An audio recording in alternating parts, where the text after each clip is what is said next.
Bienvenue dans Muscle ta répartie, le podcast qui te donne envie de l'ouvrir.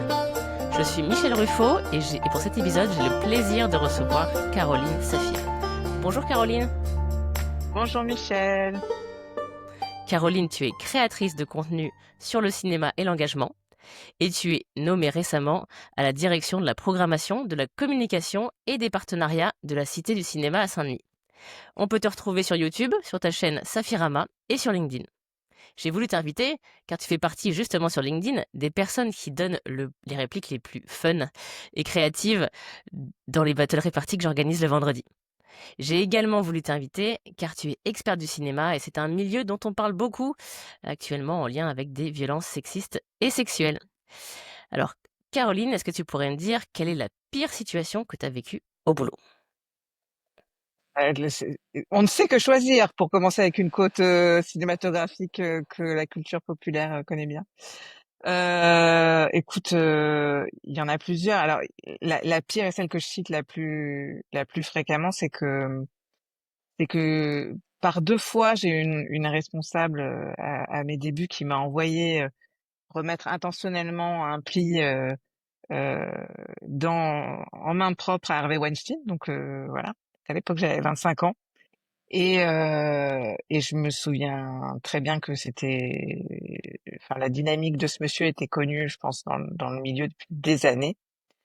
Et que j'ai compris bien après la démarche de cette femme avec qui nos rapports étaient particulièrement compliqués, lorsqu'elle a insisté lourdement par deux fois à ce que j'aille seule remettre quelque chose en main propre à ce monsieur. Alors, je rassure tout le monde parce que ça restait très anecdotique pour ma part, et j'ai eu beaucoup de chance pour plein de raisons. Voilà, j'entrerai pas dans les détails, mais en fait, il s'est avéré que j'ai jamais été véritablement seule avec le monsieur. Mais à l'analyse a posteriori, pour moi, c'était vraiment une réflexion globale sur tout ce qui dysfonctionne sur les secteurs dans lesquels j'ai choisi de faire ma carrière et dans laquelle je commençais en fait à l'époque. Donc ça, c'est eu un des pires souvenirs, que j'ai. Mais si je relis l'histoire des moments dysfonctionnels, les moments dysfonctionnels, en tout cas dans mon début de carrière, ont été excessivement nombreux. Ok, donc est-ce qu'il y en a un que tu pourrais choisir euh, pour nous dire un peu comment tu as réagi aussi? Euh, par exemple, typiquement, on va sortir, puisqu'on parle de répartie, c'est plus sur les phrases et la façon dont les mots peuvent blesser sous couvert d'humour. Et je pense que la plupart des gens euh, qui, s- qui ont une réflexion sur la répartie sont toujours souvent dans une dynamique d'avoir été confrontés en fait à une phrase blessante ou à une situation blessante et à se dire a posteriori pourquoi j'ai pas réagi dans l'immédiat. Tiens, j'aurais dû dire ci, j'aurais dû dire ça. Donc moi dans les situations plus ou moins récentes, parce que là j'ai la chance d'avoir eu des postes un peu sa responsabilité, donc on y est confronté quand même, et de façon un peu différente au fur et à mesure que les carrières évoluent. Euh, j'ai dû gérer par exemple une phrase comme ah Caroline, ah oui elle est très jolie mais un peu con, non? Ah non, plus exactement c'était Caroline elle est très jolie mais elle sait pas compter. Voilà, c'était ça Ah, d'accord. la Mais devant terminologie. toi, comment ça Ouais, marche? ouais, Ah, devant toi. voilà. Donc on parle de toi à la troisième personne.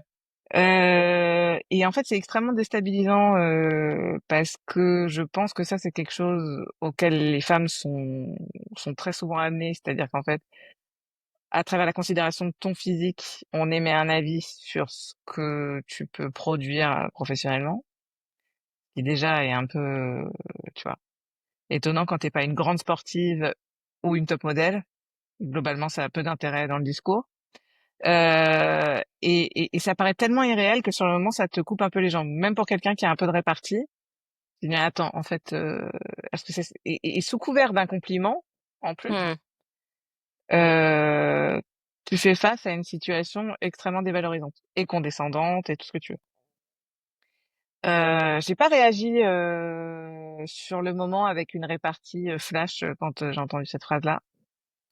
Euh, j'ai été blessée bien sûr, mais j'ai pas réagi automatiquement. En revanche, c'est cette phrase-là, dans la situation où je l'ai rencontrée, qui m'a poussée à prendre la parole sur LinkedIn, qui est un des moves Hmm. les plus puissants que j'ai fait ces dernières années, d'ailleurs, en termes de carrière.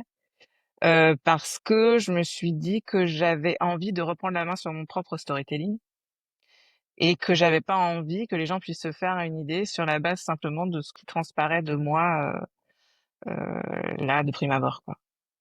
Et donc ça a été pour moi le pied à l'étrier de ma prise de parole. Mmh.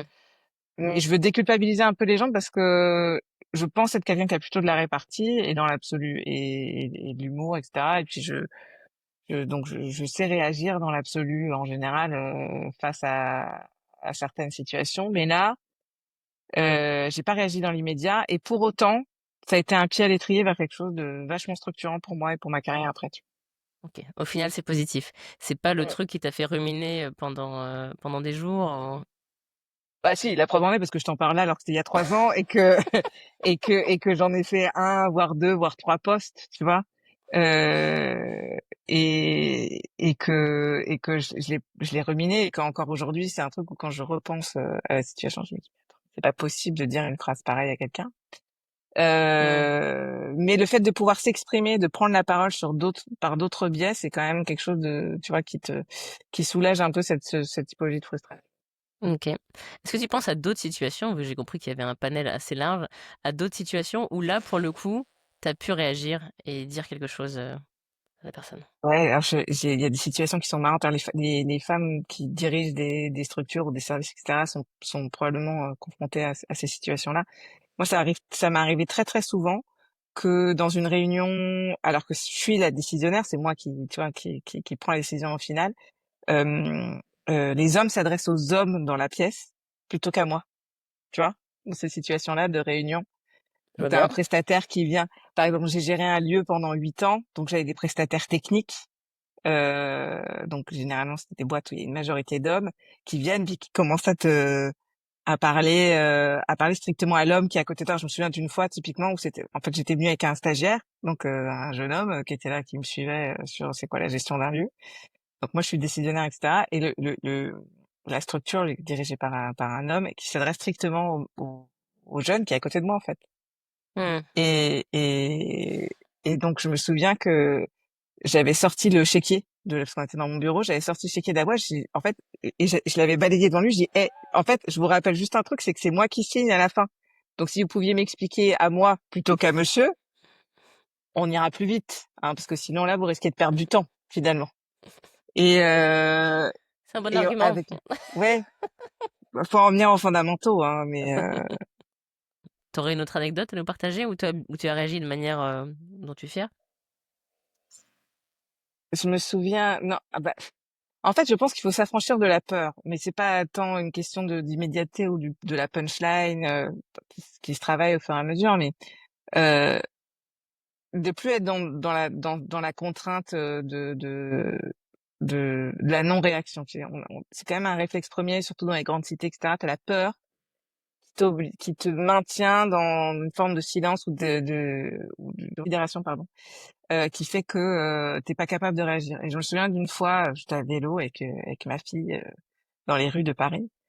Et bon, il y a eu une altercation juste devant moi entre un homme et une femme plus âgée et le mec s'en prenait à la, à la femme de façon assez virulente et de façon complètement injuste. Et donc, je suis intervenue entre les deux. Bon, je lui ai piqué une gueulante de l'espace, je me suis mis entre les deux pour expliquer. Donc, le monsieur à vélo est reparti. Euh, et donc, j'avais ma fille derrière qui était petite et je m'arrête un peu plus loin et je lui demande, je lui dis, mais est-ce que t'as eu peur? Est-ce que ça va? Parce que j'ai crié quand même. Elle me dit, tu sais, maman, j'ai eu peur un peu, mais j'étais très, très fière de toi quand même. C'est mignon. Et je me suis dit, oui, bah oui, ça m'a touchée parce que je me suis dit qu'en fait, je lui avais montré que, d'une certaine façon, ta parole a de la valeur et que tu peux prendre parti et que voilà, et que t'as un rôle à jouer et que t'es pas obligé d'être dans cette sidération face à quelque chose que tu trouves injuste et que parfois tu peux prendre ta place dans, dans un discours, tu vois, ou face à une situation. Mmh. OK, donc là, tu étais fière et tu as fait un très bel exemple pour ta fille. Et si on revient au monde du cinéma, est-ce que, justement, toi, tu travailles, tu as choisi de t'engager dans ce secteur depuis assez longtemps, ça fait 18 ans que tu travailles. Est-ce que tu as observé des améliorations depuis, tout ce temps? Des améliorations qui sont majoritairement liées à la nouvelle génération de personnes qui rentrent en fait sur le marché du travail, qui ont des attentes par rapport à leur vie professionnelle qui sont complètement différentes de celles que nous on avait. Euh, Peut-être une conscience de l'importance de leur santé mentale, de leur bien-être au travail, qui est totalement différente, qui est très formatrice pour un manager pour peu qu'on s'y intéresse. C'est-à-dire qu'en fait, on apprend énormément et ça peut être très galvanisant en tant que manager de s'inspirer un peu de leur façon de faire. Mm. Et en fait, ils se laissent pas imposer. Ils sont pas corvéables à merci. Ils se laissent pas Mm. imposer des mécaniques qui les mettent en difficulté, tu vois, morale. Et moi, je trouve ça hyper inspirant pour notre génération à nous, parce que je sais qu'on est de la même génération. C'est ça. Et, euh, et je pense que c'est l'évolution, le positif. Enfin, cette évolution positive, elle est très largement liée à cette génération qui est beaucoup plus consciente de ce qui est admissible et pas admissible dans la façon dont on traite les gens, tu vois, dans le milieu du travail. Et donc, spécifiquement dans le secteur cinématographique, la particularité du secteur cinématographique, c'est mathématique, c'est comme la mode et tous ces milieux relativement élitistes. C'est-à-dire il y a il y a très peu d'élus, en fait. Il y a moins de place que de gens qui Mm. cherchent à rentrer. Donc, Mm. sous couvert de ça, il y a plein de gens pendant des années qui justifiaient de maltraitance, de cynisme, d'agression, en disant globalement, bah, si toi t'es pas prête à le faire, il y en a 12 derrière qui sont prêtes à le faire, Mm. donc bon, en fait, Mm. laisse ta place. Il faut Et souffrir voilà, pour intégrer ce milieu, quoi. voilà, il faut souffrir, il faut accepter, et euh, et c'est un peu, moi je prends souvent l'analogie des méchants et des gentils, tu sais, dans les films de super-héros. Euh, Il y a un côté un peu manichéen à ça, mais on dit souvent que en gros dans les comics et dans les films de super-héros, les gentils et les méchants, ils ont un background qui est un peu similaire, c'est-à-dire qu'ils ont eu des vies un peu compliquées, ils sont orphelins, ils ont souffert, ils ont Mm. perdu quelqu'un de cher, etc., etc. Mais la seule différence enfin la seule chose qui différencie les deux, c'est que d'un côté tu as les méchants qui disent j'ai souffert, donc je souhaite que tout le monde souffre autant que moi j'ai souffert, et puis tu as Mhm. les gentils qui disent j'ai souffert et je vais tout faire pour que personne n'ait à souffrir de la façon dont moi j'ai souffert. Et c'est Mm. absolument la seule différence entre les deux backgrounds en général. Et en fait, la réflexion sur le monde du travail et sur le cinéma, elle est à peu près la même. C'est-à-dire qu'il y a eu pendant des années cette espèce de reproduction de gens, surtout chez les femmes, qui est parce que moi, la génération d'avant la mienne, c'est la génération des femmes qui sont entrées sur le marché du travail dans les années 80-90 et qui donc ont dû vraiment batailler pour faire leur place. Et il y avait un peu cet enjeu de bah en fait pour y arriver, il faut que tu te forges à la dure, il faut que tu acceptes machin, il faut que tu fasses le bonhomme, il faut que tu supportes, etc. Et donc on va pas te faciliter la tâche. Mm. Et aujourd'hui, il y a la génération de managers qui est donc de ma génération, qui fait face à cette génération de nouveaux travailleurs qui sont des Gen Z, qui ont pas du tout envie de se faire mener par le bout du nez et qui est obligé de s'adapter. Et donc on est un peu dans cette démarche, tu vois, positive de bah comment on fait pour que pour qu'on soit cette première génération à dire, parce que moi je l'ai vécu, je refuse que la prochaine génération ait à vivre la même chose. Pour que tu sois un super-héros et pas un super méchant. Ouais. Bon après, tu vois, je suis généraliste parce qu'évidemment, Mm. faut pas être manichéen à ce point-là et que c'est pas. Je sais qu'il y a il y a plein de femmes qui de la génération d'avant qui disent ah, c'est pas vrai, moi j'ai pas fait ça. C'est pas une généralité, mais en fait, je te parle de tendance et effectivement, je sens qu'il y a cette espèce d'évolution qui est liée à cette nouvelle génération, qui par ailleurs est aussi sensibilisée aux questions de féminisme, de diversité, d'inclusion, etc., etc. Mmh. Il me semble aussi, et de ce que j'ai pu, voir, que c'est un milieu où on prend désormais bien au sérieux le sujet des violences sexistes et sexuelles et sur lequel il y a potentiellement plus d'informations, de formation et puis même, je crois, des dispositifs de coordinateurs d'intimité. Est-ce que c'est ça? Est-ce que j'ai juste? Ouais. Écoute, oui, parce qu'en fait, le cinéma est un peu le précurseur, enfin, le MeToo est né dans le cinéma et en fait, c'est ce qui a enclenché sur plein d'autres industries la démarche politique qu'on connaît aujourd'hui, même si en fait c'est très très long et on s'en rend bien compte avec les auditions qui ont eu à l'Assemblée nationale, que Sandrine Rousseau a mené à Mmh. l'Assemblée nationale et aux réactions qu'on peut avoir en fonction des personnes auditionnées, qu'il y a encore un gros chemin et malheureusement encore une fois un gros gap de génération sur ces questions-là. Mais effectivement, il y a beaucoup, beaucoup de démarches qui ont été mises en place. Déjà, il y a une première démarche qui a été mise en place, essentielle, qui avait été mise en place par le collectif 50-50 initialement, c'est la data. C'est-à-dire qu'en fait, avoir des discours sur les violences sexistes et sexuelles, c'est mettre en avant les disparités qui existent entre les travailleurs et les travailleuses Mmh. dans ce secteur, puisque en fait, pour qu'il y ait une juste représentation des femmes, un traitement plus juste enfin un regard plus représentatif sur les femmes à l'écran, il faut que les femmes soient mieux représentées, une vraie parité sur l'ensemble de la chaîne de production. Donc il a fallu aussi chiffrer ça pour permettre, tu vois, d'appuyer en fait des études pour qu'on nous dise pas mais non mais c'est pas vrai, non, c'est quand même vachement mieux que ce qui était avant. Bon, il faut reposer ça sur des chiffres. Donc ça c'est un gros Mmh. travail de fond qui a été fait. Et il y a aussi une grosse démarche d'incentives qui ont été mises en place, par exemple par le CNC, qui aujourd'hui propose des bonus d'aide qui sont liés directement à la parité sur la production, enfin sur le tournage du film. Donc en fait, tu vois, tu as des incentives qui sont liés à ça Le aujourd'hui. CNC, c'est un financeur? C'est quoi? Et si le CNC, c'est le, oui, oui, c'est le financeur d'État du cinéma OK. et le CNC, les aides sélectives qui sont fournies par le CNC aujourd'hui pour l'ensemble des films peuvent être abondées de bonus supplémentaires si la parité est respectée Mmh. sur l'ensemble de la chaîne, à des postes, aux postes de responsabilité évidemment, OK. de la Mmh. chaîne créative et la chaîne de production. Mmh. Voilà. Est-ce que ça a déjà fait bouger les lignes?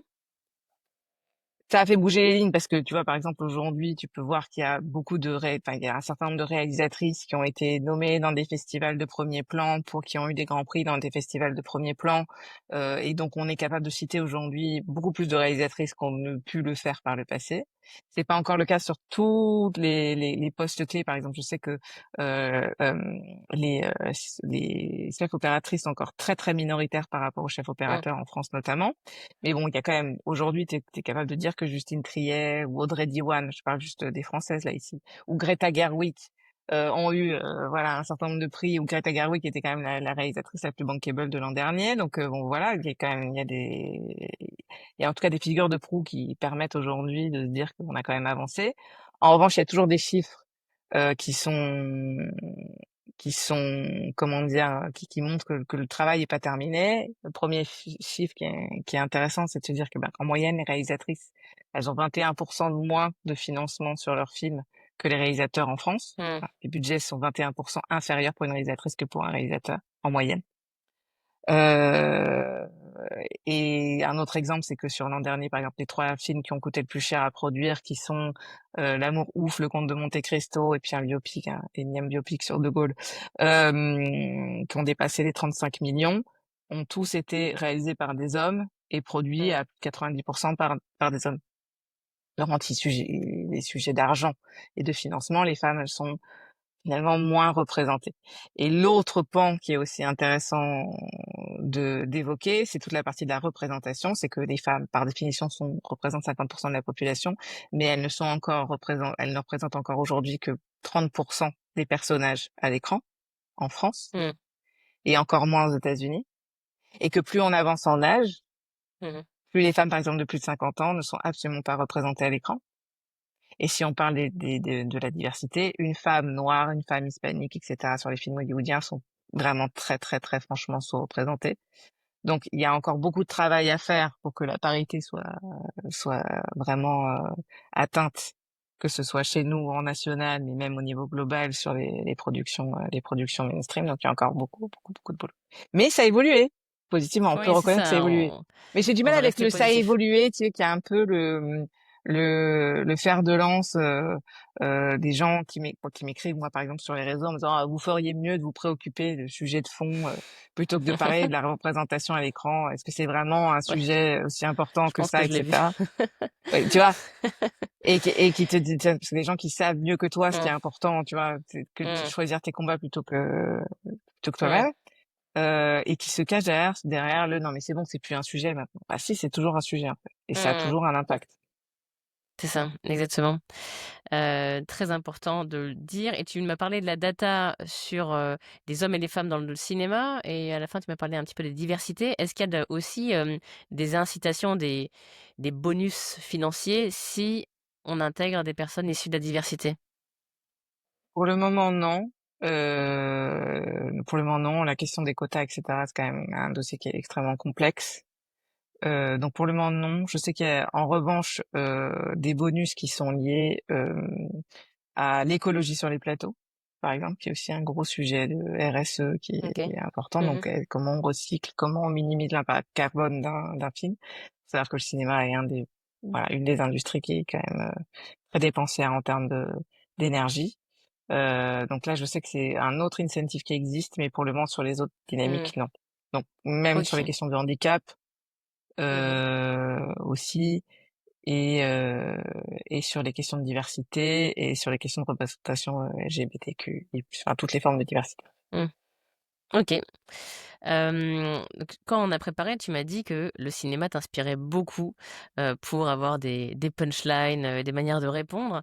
Est-ce que tu as dans ta besace, des films à regarder qui pourraient nous inspirer pour retrouver des répliques qu'on pourrait avoir dans C'est qu'en fait, notre moi, ça, c'est poche? une situation délicate. En général, je me dis, que ferait tel personnage, tel personnage, tel OK. personnage dans Qui cette ça alors? situation, tu vois. Évidemment, alors, j'ai des personnages qui sont liés à la pop culture de ma génération, parce que voilà, moi, j'étais enfant dans les années 90, mais 80, 90, donc c'est des Sarah Connor, par exemple, c'est des Hélène Ripley. Donc Sarah Connor, personnage féminin principal de la saga Terminator. Euh, Mmh. Hélène Ripley de Hélène Ripley de Alien. Parce qu'il faut savoir que Ridley Scott est un réalisateur qui est extrêmement féministe. Je le cite souvent comme le réalisateur homme, un des réalisateurs hommes les plus féministes.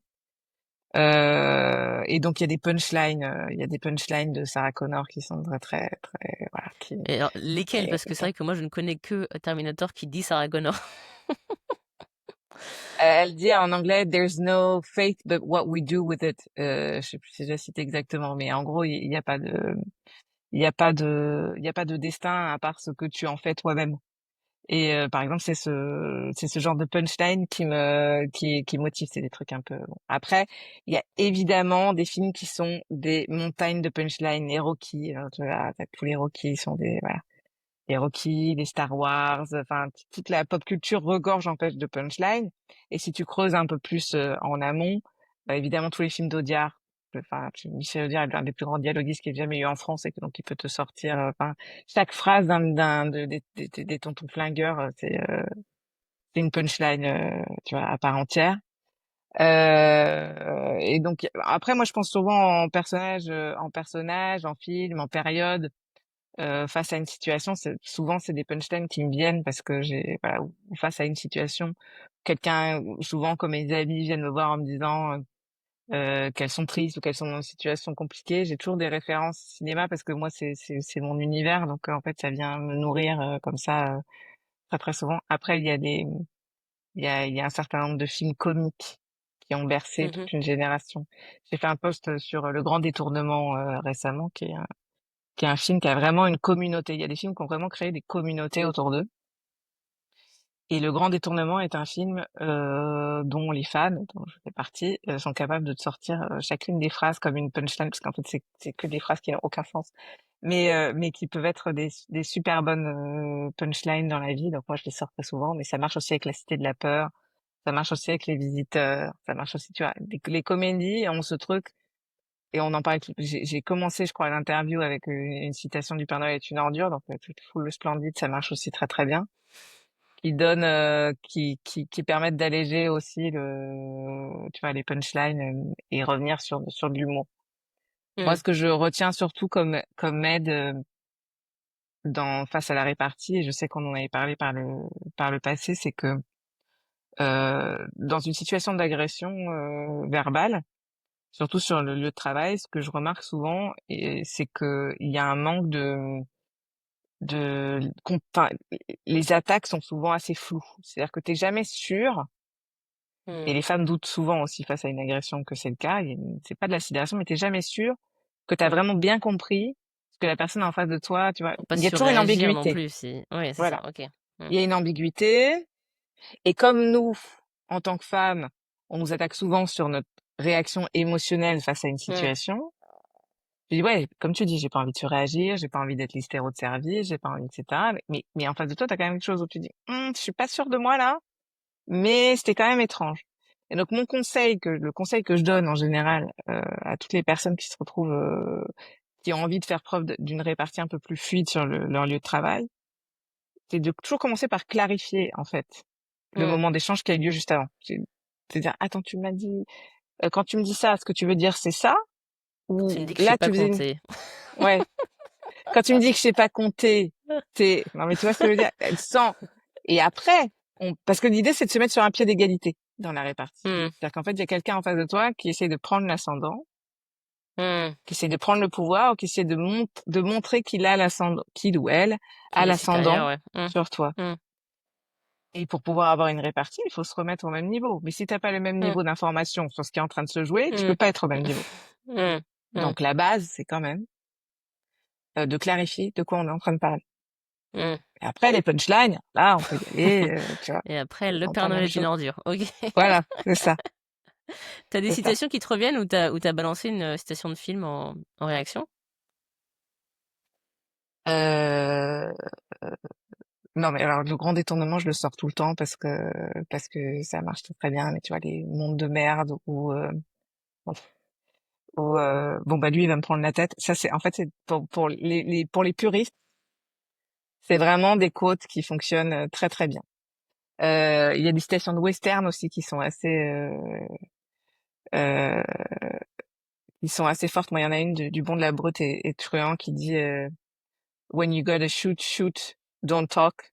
Ça veut dire, bah, en gros, si tu dois tirer, tire, arrête de parler. Et ça marche très Mmh. très bien pour les gens qui en font des caisses, Mmh. tu vois, mais pour essayer de t'embrouiller et qui parlent beaucoup.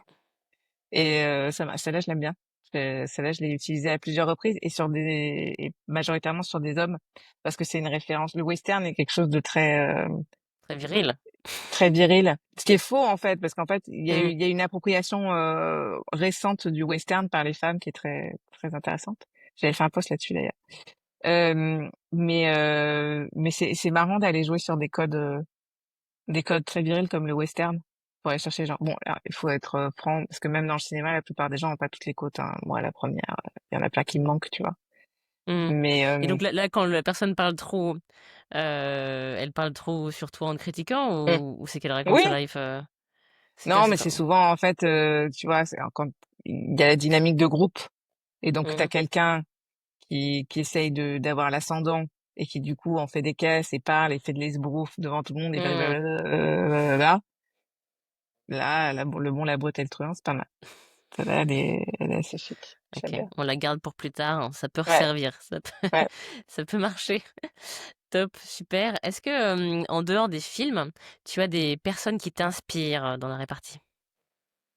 Ouais, moi je dis souvent que j'ai jamais eu de mentor sur mon parcours professionnel, mais que j'ai l'impression de m'être inspirée de personnages, enfin de femmes de mon secteur dont j'admirais la carrière, le parcours et les prises de parole. Et l'avantage dans un secteur comme le mien, c'est qu'en fait tu peux trouver les quotes de ces personnages-là parce qu'il y a des vidéos, parce qu'il y a des Mmh. dans les premières il y a Cher qui est incroyable, de Punchline. Qui disait par exemple, j'ai lu une interview de Cher qui est assez connue, où qui lui dit que sa mère à un moment donné lui disait, ma chérie, bon maintenant faut arrêter tes bêtises, entertainment, etc. Arrête de chanter, trouve-toi un homme riche. Et puis, tu vois, parce qu'elle était belle comme tout en plus à l'époque, et qu'elle lui dit mais maman c'est moi l'homme riche. Et moi j'utilise souvent ça. Je dis mais moi je m'en fous, c'est moi l'homme riche. Bon, ça fait moyen rire ma moitié, mais toujours est-il que c'est moi l'homme riche. J'aime bien cette côte-là. Je me dis même comme un leitmotiv. Dolly Parton aussi. C'est c'est une nana qui a des punchlines qui sont dingues. Et puis d'une façon un peu plus poétique, un peu à la Jacques Brel en fait en France. Maya De Angelou, c'est aussi elle a des quotes que j'utilise régulièrement. Genre elle a une quote qui dit euh, tous les tous les orages prennent fin à un moment donné. Et je me souviens, tu vois, typiquement, c'est des phrases que je me répète. Je me répétais ça quand ma fille était toute petite et qu'elle dormait pas. Quand elle Et pleure. donc voilà. Et L'enfer. qu'au milieu de la nuit, t'es au bout de ta vie, tu vois, tu te passes le relais.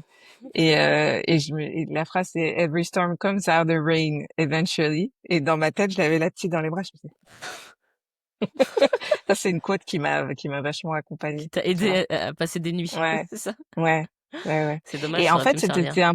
t'es un peu accompagné par ces personnages-là quand tu commences à bien connaître.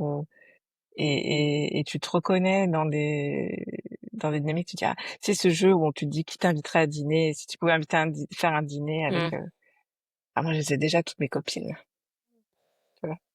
Tu fait le plan de Alors, table? ouais, plan de table.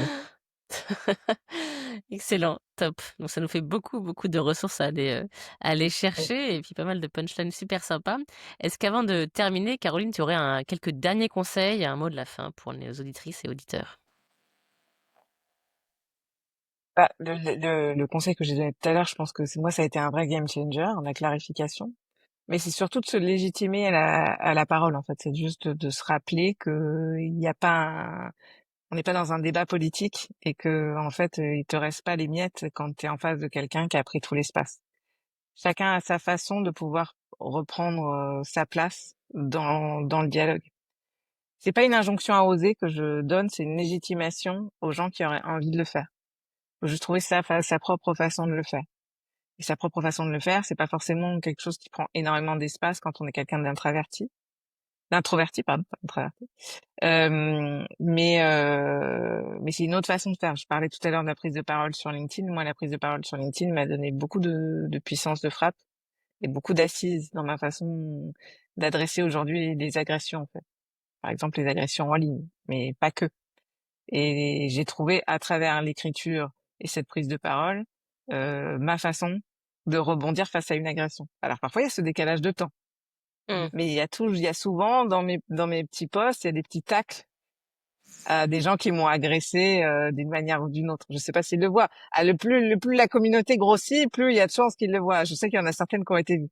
Mais si je peux faire la petite blague pour les gens qui nous écoutent, sachez que j'ai déjà fait un très très gros post sur une phrase pas cool qu'on m'avait dit. Et j'avais débuté le post par cette phrase en disant non, voilà ce qu'on m'a dit. Et le post a viralisé de dingue. Et ben la personne qui m'a dit cette phrase a liké le post. J'ai aucun souvenir. Mais c'est vous dire, c'est pour ça de dire là, c'était Oui. complètement dingue. C'était complètement dingue pour moi. C'est-à-dire que quelqu'un m'a sorti ce tacle de l'espace qui n'avait aucun sens et la personne a liké le post. Mmh.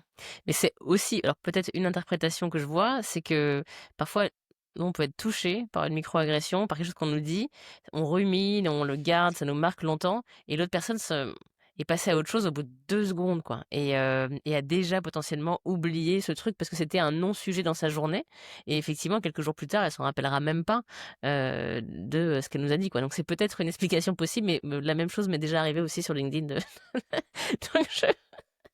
donc je vois bien, mais c'est sympa tout ce soutien de nos agresseurs. C'est très Ouais. utile, top. Merci beaucoup, Caroline, pour tous ces bons conseils, toutes ces ressources, ces films à voir ou revoir et voilà, un grand merci, pour le temps que tu nous as consacré et pour toutes nos auditrices et nos auditeurs. Si vous voulez muscler votre répartie, ben, n'oubliez pas de télécharger les 15 punchlines que vous trouverez en commentaire et de participer, comme Caroline, au battle réparti du vendredi pour partager vos meilleures punchlines. Encore merci Caroline et à très bientôt. À Au très revoir. bientôt. Merci à toi.